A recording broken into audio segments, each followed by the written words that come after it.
Hi, this is Chinmayi. Earlier last year, when the Jallikattu protests were going on, an article which made me make a decision was this article by Mr. Himakiran Anugula. I had shared this on my Facebook page, and he is a cattle conservationist. He's studied and researched extensively on the subject, and he's helped conserve so many of the cattle breeds which are indigenous to this country. Once I started the handloom trails, you guys must have seen this video where I went to Siddipet and spoke to the weavers there. We spoke about the specialty of the Golabama saris, and thereafter I could speak to Mr. Himakiran Anugula through another friend of mine called Shankar Narayanan.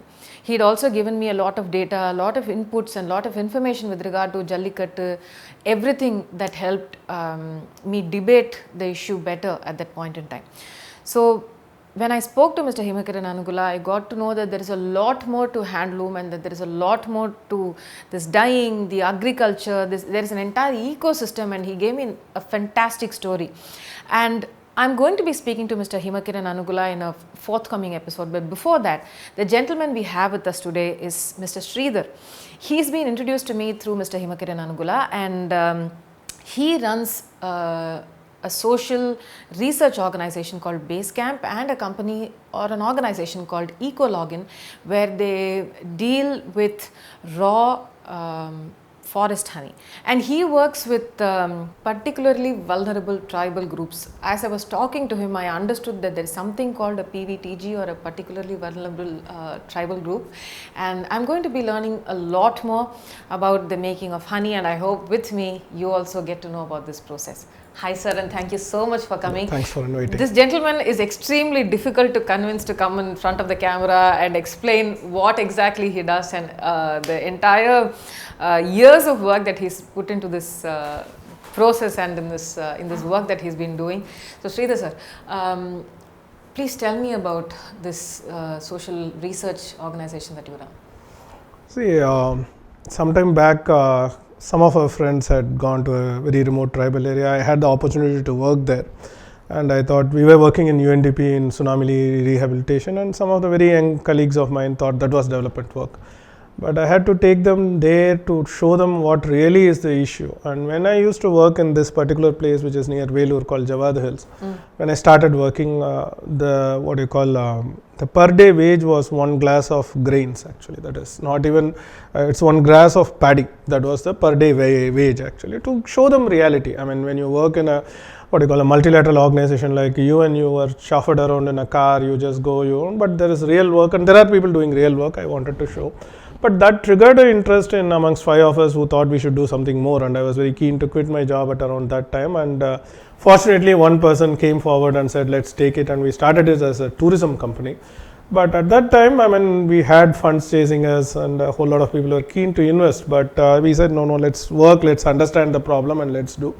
We had basically 2 thumb rules. One is like we will work in areas where no one has gone or no NGO has gone. 2, like we will not take money from the development work we do. Therefore, we should have something commercial. So we started Ecologin, which was basically a tourism company which did alternate tourism. We call it as is, what is, where is tourism. So people go, they stay with them, they appreciate the cultural richness. So it is a process of sharing their natural wealth with our economic wealth. That's how we looked at it as a transaction. In this transaction, we also realized that people wanted to do something more, and over a period of time, the tribals also posed their trust on us and asked us, can you do something more for us actually? Or rather, they said, like, can we do something together? You seem to be a reasonably educated person, and maybe you can do something better actually. We explored bamboo. Unfortunately, it didn't work because the Forest Right Act was stayed, and it was in vogue at that time. The stay was in vogue. So we then started looking at honey, where we saw some opportunity. And what we largely do is we work very closely with these people. We look at business possibilities which are there, and we try to give them a reasonable return. We look at business as an end solution actually, because we don't think doles can sustain for a very long time, and people have aspirations also, and beyond a certain threshold, the individual incentive often oversees the community's incentives actually, right. And therefore we have to design systems which can factor these things actually. And we still look at community incentives as part of the as part of giving back, but there is also should be some individual incentive. So our work largely remains in understanding these people. I mean, when I say understanding, it's not just 1 or 2 years, it takes a few years, 3-4 years, understanding the problem, then designing solutions which are market based actually, and then intervening in some of them and trying to bring them to market. We are fairly successful in tourism, but we had a cap on it, and I think we have passed it, so we are very low on tourism, and also the recent incidents don't help. So we are now more focusing on honey. We collect raw wild honey from the tribals and sell it in the cities actually. Currently we were, last year we were sourcing from around 6 to 7 communities around Tamil Nadu actually. Now we do around, we have established contact points. There are very strong reasons why we had to.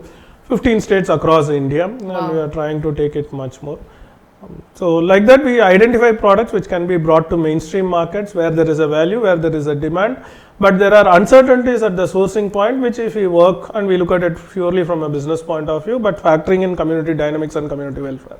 So that's what we do. So how, so when you first went to these tribal communities, what were the challenges that you faced? And first is like, there are a lot of youngsters who come and work with us because they want to explore the terrain. They want to understand issues, they also want to understand themselves. So I think when you work in these kind of terrains, the biggest challenge is your own conditioning, because you are extremely conditioned. The first time when I went, as I was telling you, like people ran away. They thought I was a forest officer or something like that, and the village was empty. Either they were old people or infants around actually. Only after we told them that, I went with somebody who was visiting that village after 10 years. When they realized that it was him, they called out and people came. So that itself was a huge, revelation to me, like that because I wore a pant, I either became a forest official or a police officer. But more interestingly, some of the dynamics in the same visit, that was my first tribal visit. In the same visit, people asked, so that person who was accompanying, I told him, like, introduced one lady and said, like, she just got married. I mean, can you ask her why she got married? And she is a reasonably old person, around 45-50 actually. And she said, yeah, I got married and I am this person's 6th wife or something like that.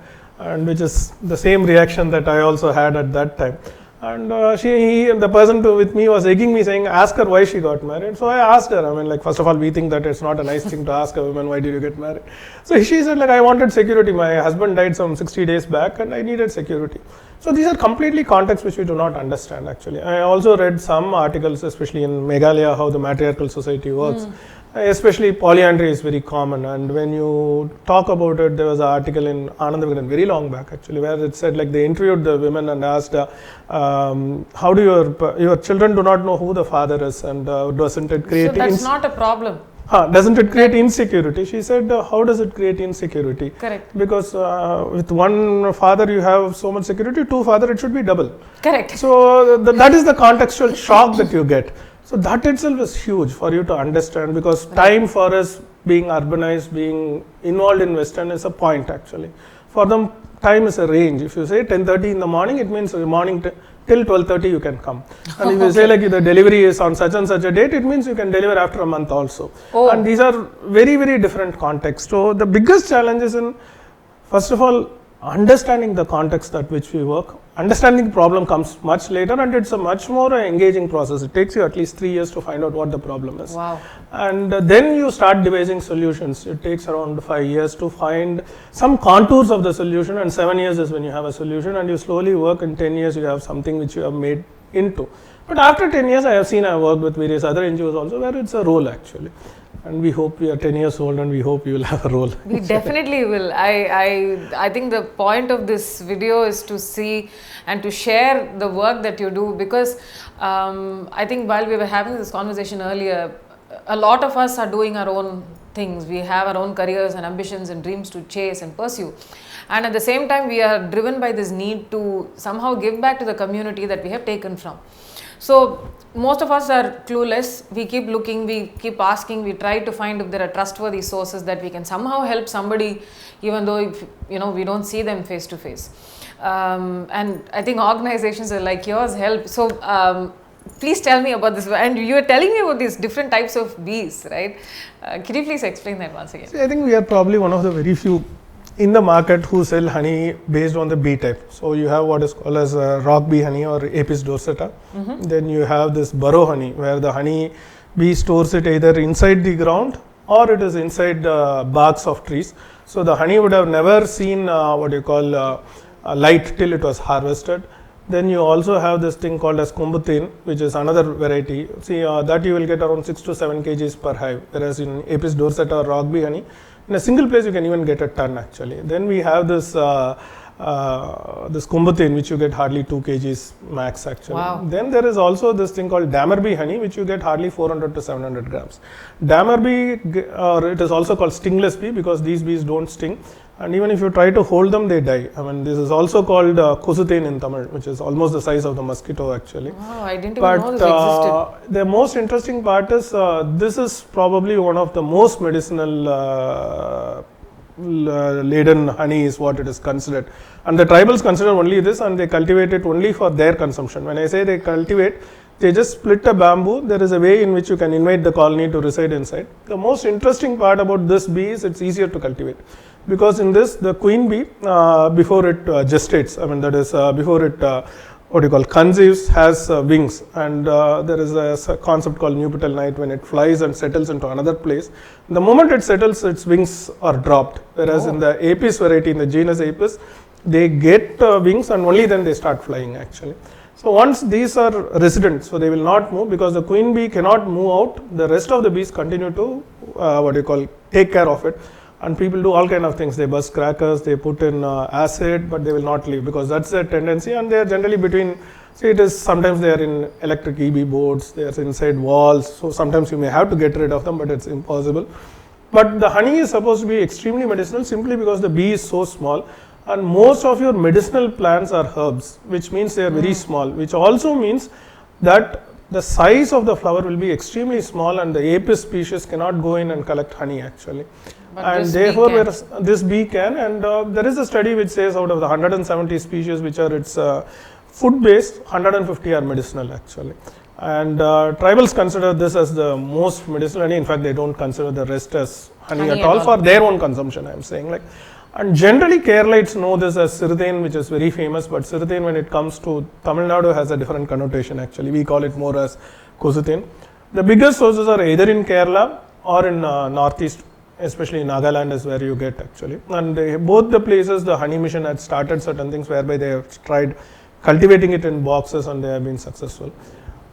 Other than this, there is also some other varieties. We are also trying to track some people. I mean, there's one particular lady who works only on nocturnal bees, which collect honey only in the night. So when you go deeper and deeper, you find various other things. There are also someone who is trying to do probiotics from honey. There is also somebody who is, because vegan probiotic is another thing which we worked for some time and dropped it. Yeah, but vegans don't take honey, right? They don't take, no, even probiotic they don't have, because most probiotic are milk based. So you have a need for a particular, have a need for probiotic which is vegan based. So there is one particular seed which if you put into milk, then you get a probiotic, soy milk, not your regular milk actually. So these are stuff that we work on. So we see a need in the market, we go back to the tribal traditions, or we go back to traditions in general and try to see what we can do. The biggest thing that we did in honey is we are probably the only people who can sell raw honey throughout the year, whatever volumes you need actually, because we developed a technique whereby we can reduce the moisture content in honey, and therefore honey becomes eternal. See, the fundamental understanding is honey is always eternal, but above 18% moisture content, honey is as good as any other food product. At 25-26%, it deteriorates within a month, it becomes alcohol. That is why people don't use that honey. If it is very, we call it as it has become spoiled or it has become kaput actually. And the reason is at 18% moisture level, the viscosity is so high, and the microbes in the honey will all get into spore form. Otherwise, see, the bee carries it only in its mouth and comes and spits back. And in any organism, the mouth has the highest amount of microbial load. And therefore, the microbes convert the sugar into, when I say sugar, sucrose and fructose, into alcohol and carbon dioxide. That is why the industry has a huge problem in putting it on the shelves, because once you put the lid, the carbon dioxide release, it tends to get puffed out and it will start oozing from the sides. And also, if you store in huge drums, they explode also. So honey is heat treated, and honey cannot be heated beyond 55 degrees centigrade. And the medicinal value in honey comes largely from the proteins. The proteins includes the protein, the enzyme, which is in bee saliva, in the nectar, as well as in the pollen actually. And all enzymes have a very narrow bandwidth of tolerance, and in the case of honey, beyond 55 degrees, it becomes what you call as, it gets denatured. When you heat egg, it becomes whatever, that's a denatured form of egg. So it loses all its medicinal properties, and what you get is what is typically called as a sugar substitute actually. So what we find in the shelves on any departmental store is not honey. It is honey. I mean, like, see, you're not going to say that. Okay. In honey, there is also this issue of adulteration. So if you want to know which brand of honey, see, there is also the difference between a person climbing say a 2000 meter hill and dropping off for around 1000 meters is the drop, and he is hanging at around say 200-300 feet for 5 hours on a single rope, and he has 3 equipments to harvest the honey. Standing in that for almost 3 hours or 5 hours is huge actually. He puts his life on line actually, and the question is like, what is the price of his life actually? And that you compare with the box honey. Even now there are a lot of improvements which have been made, where you just twist, you get the honey, and the bees continues to work. And there are very clear studies which says you can Google for raw honey versus what you call as heat treated honey or pasteurized honey. There's a whole lot of material you will get. And again, if you Google for say collected honey versus cultivated honey, there is a whole lot of material. What we may have to understand is why do we consume honey? Is it for health benefit or is it for the taste? If it is for the taste, then well and good actually. But even there you have an issue, because when it is heat treated, the material, the honey tends to caramelize, and you get a compound called hydroxymethylfurfural, which is a known carcinogen. And interestingly, the Ayurvedic text, even in those days, the original text, both Shrushrita Samhita and Charaka Samhita, even you can Google for it, says very clearly heated honey is toxic. And interestingly, the tribals also go along with it, and they don't take any heated honey at all actually. So and what we are consuming is heated honey? Yeah, most of it, unless it is mentioned raw honey very clearly and very specifically actually. So we developed a way which is very cost effective, whereby we can reduce the moisture without heating it, without touching it, or without adding anything to the honey. So if you go back, you look at the beehives, the bees will always be hovering on the hive. The reason they hover over the hives is because they increase the body temperature, reduce the moisture content inside each of the hexagonal cell. So traditionally you are supposed to harvest only what is called as ripened honey. Ripened honey is a hive in which 90% of the hexagonal cells are closed, and the bee will close the hexagonal cell only when the moisture content goes below 18%. Don't ask me how do I know it is below 18%, but that is what you see, like, because from a ripened hive, if you extract, your moisture content will also be less than 18% actually. But today it is really difficult to ask them to harvest only ripened honey. There are efforts, there are people who are saying them, but when push comes to shove, they also harvest actually. That is what is ripened honey, that is what is honey which is eternal, the ones that you say like I found in yeah, and all that, and that is what is eternal. So even the Indian ISI standard also says honey, if you have to export, has to be below 18% actually, not if you consume here. So there they keep standards, they make various standards. There are 3 grades of honey as Agmark defines, and a whole lot of stuff. But is it also because the consumer abroad is more sensitive to stuff like that, and they are open to buying this rather than the consumers here? I wouldn't say that. I think like there is also like regulations as such actually. How serious we mean by regulations, how willing are we to adhere. You see in the roads, like we are quite flexible actually. We are flexible in everything, sir, as long as it. So that is the issue. And also like we are not willing to gain knowledge on the products that we consume. So you will have these problems actually. See, the other side of cultivated honey is like when they do it in boxes, invariably there is what you call antibiotics which is given, because the Apis variety which we cultivate is migratory by nature, and it has to migrate because they follow the monsoons actually. So you are keeping it stationary. If you have to keep it stationary, there has to be enough food base around it.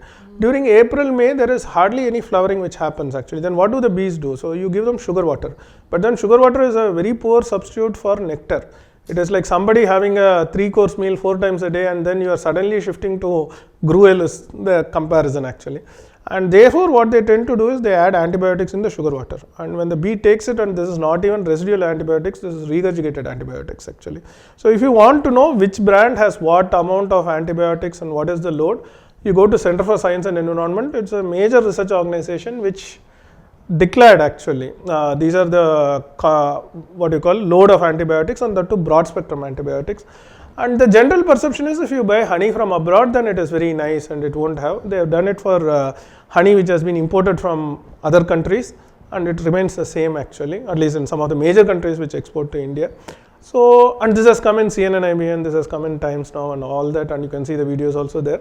So, the onus is on the customers on who want. I have also met customers who are extremely well informed and they say, is it raw honey, let me eat, and they are able to detect compared to people. I mean, even when we sold for the first time, we used to keep 4 different types of honey and then ask them to taste and ask them to choose, because it was very difficult to prove our own authenticity. And then we used to say, did you know that one of them was jaggery actually? And because you are unaware, so please listen to us and take our word for granted, or don't buy. We are fine with that also, but please don't question us too much. I mean, if you want to know more about it, we are willing to engage. But if you are casting allegations on us, I mean, it's a little difficult, and that's not my point being here, kind of like, yeah. So, I'm just wondering how much honey I have consumed, because all my kashayams contain honey. No, that is another thing. In both Siddha and Ayurveda, they insist on raw wild honey. You cannot have other varieties of honey. Your doctors will insist. They will insist, sir, but finding is an issue. So that is what we are working on. We have been successful on the scale that we do. Scaling is an issue because honey has only one season. Maximum it has 2 seasons. One is a minor and a major season. And today's weather and today's climate change, there is no predictability, which means I must have stored honey for next 15 months actually, because I am in a business where I don't produce the product and I don't know when my next batch will come. That's the reality, which means I cannot take orders for this next 12 to 15 months. So I can only cater to those who are willing to buy from us in the given context. We are working on it. There are ways around it. In the sense, that is why we are spreading, as I told you, like from being just a Tamil Nadu centric organization, we are across India, so that the weather pattern evens out and we are able to get honey throughout. At least we can assure you raw wild honey, and I think we are almost there. I mean, it's a question of like time and of course to a little bit luck also. So how do I buy from you if I want? Yeah, it's a good question. You go to thain.in, thaen.in, you can buy, but we are not displayed all our varieties there actually. Okay. But at least you will get raw wild honey for sure from there. Actually, you can I buy your medicinal honey? See, honey per se is medicinal. I mean, it all depends on what kind of medicinal. I should also warn, like, there are 2 things. I mean, like today there is allergy to pollen and a whole lot of other stuff which goes on. US FDA says you should not have raw honey by law. Till 1 year, the kid is 1 year, they don't say like it is forbidden, and advisory is up to 5 years, you don't give them. But in UK, they say like it is perfectly fine. They had the last case of botulism, which was around 50 years back actually. In India, we have been giving whatever we want for a long time. I think that's perfectly fine. Actually. That's true. That's true. So, I hope you heard all that. And if you want to buy honey and if you want to buy raw wild honey, you need to go into www.thaen.in. And that's the place to go. That's where I'm going to be buying my honey from. Please understand that I'm not being paid for this. I'm not being paid to promote his company. I'm just doing this for the joy of it. And neither is he going to be giving me commission from every bottle of honey.